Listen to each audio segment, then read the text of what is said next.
Hello, everyone. My name is Mr. Big T. Anderson, and this is Understanding Each Other by the Purple Rose of Darkness. Now, this is the fanfiction reading, and obviously, this is from the Steven Universe fandom. Well, I shouldn't say obviously. It's obvious to me. I'm reading it.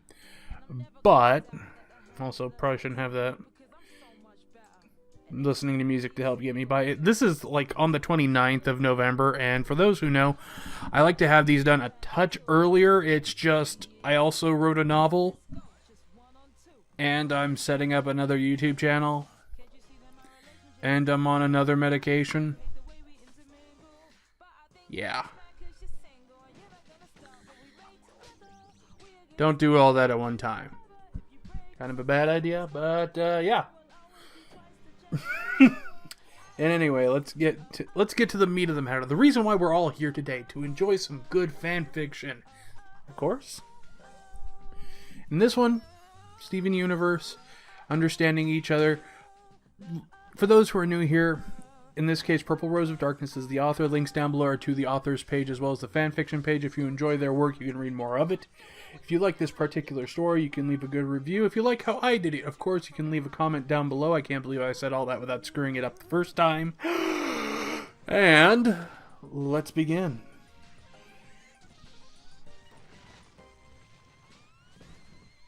Connie turned away from him. Too many strong emotions swarming in her head. She knew she shouldn't be too upset.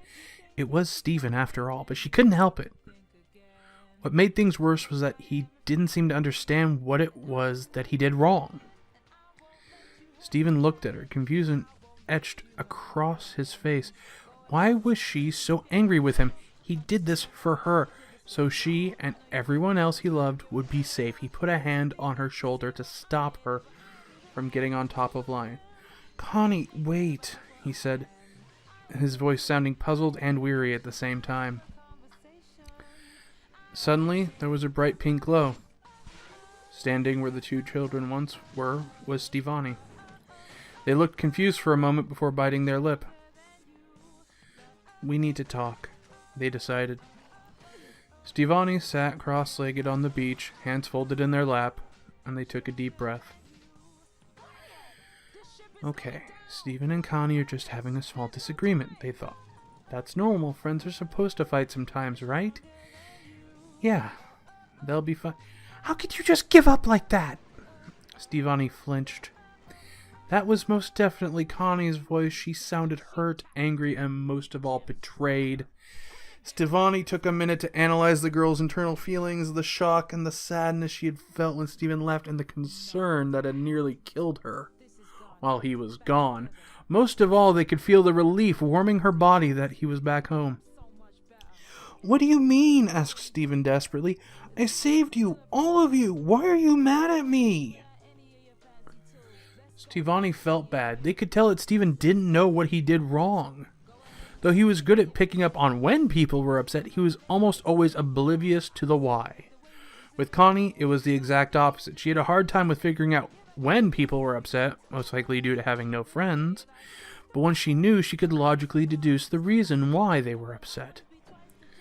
Stevonnie was also getting bits and pieces as to what Steven experienced on Homeworld. He had been through a lot, and they could tell it was wearing him down. "Steven, what did you first tell me when I started training with Pearl?" "That I wanted you to fight with..." "Exactly." That's when it all fell into place. Flashbacks of training with Pearl, singing Jam Buds and spending time together soared through their mind. Their thoughts got darker as they viewed Steven giving himself up, going up before the Diamonds and witnessing Lars' death and eventual rebirth. Stevonnie split with another flash of light. Steven and Connie looked at each other for a moment, getting lost in each other's eyes. Without a second thought, Connie launched herself into Steven's arms, sobbing into his hair. "I'm sorry. I'm so sorry." How could she have been so selfish? Steven had been through so much, and she wasn't even being the shoulder to lean on that she promised she would be. Steven held her tightly, burying his face in the crook of her neck. "Me too," he said, tears streaming silently down his face. "Me too." He felt so stupid. He was Connie's first and only friend. Jambud, Stevani fighting together, all that had meant so much to her. When he had walked onto that ship, it was like he had thrown all that away without a second thought. Connie pulled away, more than a little ashamed of her coldness towards him.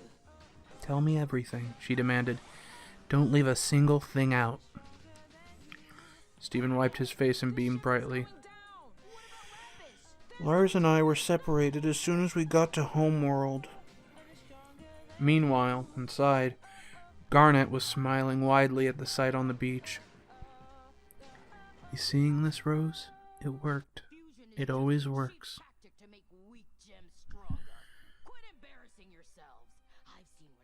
And that was understanding each other. Now, obviously, some people like, to have these big fan fictions. Obviously, for time's sake, it could be a little bit more difficult. But one thing I like about these smaller ones, it's the little nuanced moments that you create between the characters that really show more depth. And that's where really fan fiction writers can have a lot of fun. You can show how deep some connections are, how some things maybe aren't, how some writing maybe can invert it. I mean, some of the writing I like the best is actually there is a fan fiction that is not done yet. Otherwise, I would have read it this month, but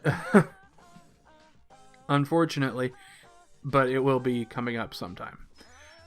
But it is basically the gems. They are completely cold to Steven. They're like, "You killed our friend and our mentor, and we're just being nice to you, and that's, for the future." But for this one, not to... We're getting ahead of ourselves, because this one, it shows the nuances, the minutiae, the detail. And people forget, the devil is in those details. It just... good... You find it's just that much sweeter when you enjoy those details. Like, yeah. Delicious. So, hopefully you enjoyed this story too. If you did, links down below. Give a good review. Read more of the writing. You know what to do. I mean, we've been all on the internet. I think everyone just knows at this point, level 1, grade 1, just like, okay, this is the internet and this is how you leave a review. Okay, so if you did, you know what to do. If you know what to comment, you know where to put it. If you don't, well, you probably figure it out. Comment here. You see there's these follow and subscribe buttons. You do that. That makes me happy. You hit the links and you follow the authors. That makes them happy. Follow pretty much makes people happy. And it's free. And you know how much, what you can do for free that makes people happy? A lot. It's amazing. So why don't you do that? And you guys all have a good one. Ta-ta for now.